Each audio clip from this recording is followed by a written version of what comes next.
ఎవరు చూస్తే ఏం జాబ్ చేస్తుంటే రియల్ ఎస్టేట్ అంటాడు, ఏం ఉద్యోగం అంటే కాంట్రాక్ట్స్ అంటాడు. అవి రెండు ఉద్యోగాలు కావు, పనులు కావు. వ్యవసాయం చేయటం, ఉద్యోగం చేయటం, ఏ పనైనా జీవిత మనుగడ కోసం ఉంటాం. కానీ ప్రజలను అన్ని రకాల వంచి మనుషులు లాభాపేక్షతోని విలువలు మృగ్యమవుతున్న కాలంలో ఈ దేశంలో బుద్ధ భగవానుడు లేకపోతే బుద్ధుడు, ఈ దేశంలో ఒకనాడు మీరు ఎక్కువ వీరబ్రహ్మం లేకుంటే వేమన లేకుంటే అక్కమాదేవి, అల్లమాప్రభు, రమణ మహర్షి ఇలాంటి నీతి సమాజంలో భారతీయ తత్వంలో ఉందంటే, ఒక గాంధీ మహాత్ముడు, ఒక అంబేద్కర్, అది సుందరయ్య గారు ఇలాంటిది ఉందంటే అందరూ వదిలిపెట్టిండ్రు. ఒక కమ్యూనిస్టు పార్టీలు మాత్రమే దాన్ని పాటిస్తున్నాయి. ఏ సమాజం అయితే నైతికంగా, ఏ సమాజం అయితే త్యాగపూరితంగా, ఏ సమాజం అయితే విలువలను నిలుపుకుంటుందో, ఏ సమాజం అయితే ఇప్పుడు నీవు ఫిన్లాండ్ దేశం వండి, స్పెయిన్ దేశం వండి, నార్వే దేశం వండి, న్యూజిలాండ్ వండి ఏదైనా పని చేసి మీరు ఎక్కువ డబ్బులు ఇస్తే మాకు వద్దు, మాకు ఎందుకు అంటారండి. మాకెంత రావాలంతే తీసుకుంటూ ఉంటాం. అవేం పెద్ద కమ్యూనిస్టు దేశాలు కాదు. ఎందుకంటారంటే ఒక మనిషి నుంచి మరొకరిని పీడించి ఒకరిని మోసం చేసి తీసుకోవడం అనేది ఒక తప్పని విలువల ప్రపంచంలో మానవ నాగరిక సమాజాలు నేర్చుకున్నాయి. దానికి కారణం ప్రపంచంలో కార్ల్ మార్క్స్ అనే మహానుభావుడు పుట్టడం వల్ల.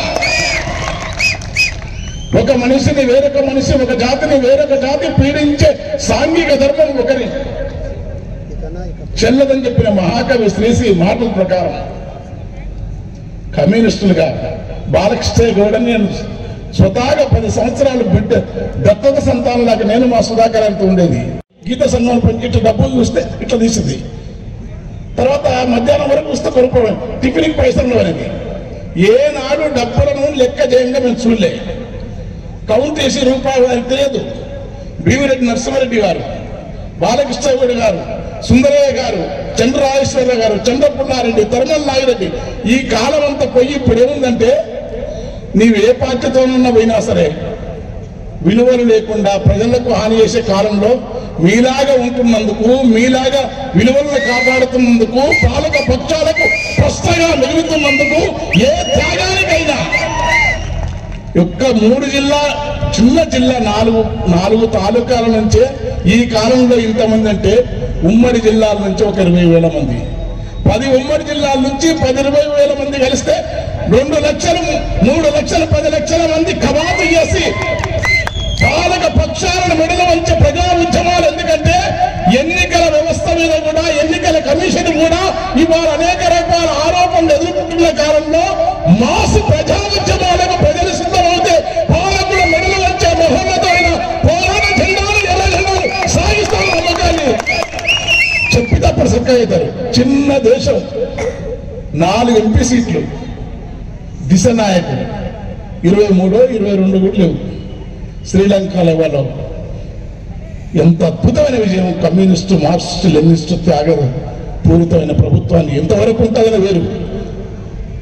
నేపాల్లో దేశం పైన ఒక ప్రజాస్వామిక ప్రభుత్వం, దేశం కింద శ్రీలంక, మొన్న ఒరిగ్వేలా, ప్రపంచవ్యాప్తంగా బాబు యూకో పెట్టద్దు, యూకోది ప్రపంచవ్యాప్తంగా మనం బాగున్నాం అనుకోండి, బాగున్నాం, తెల్లటి బట్టలు వేసుకుని మాలాంటి వాళ్ళని చాలా బాగుంటాం.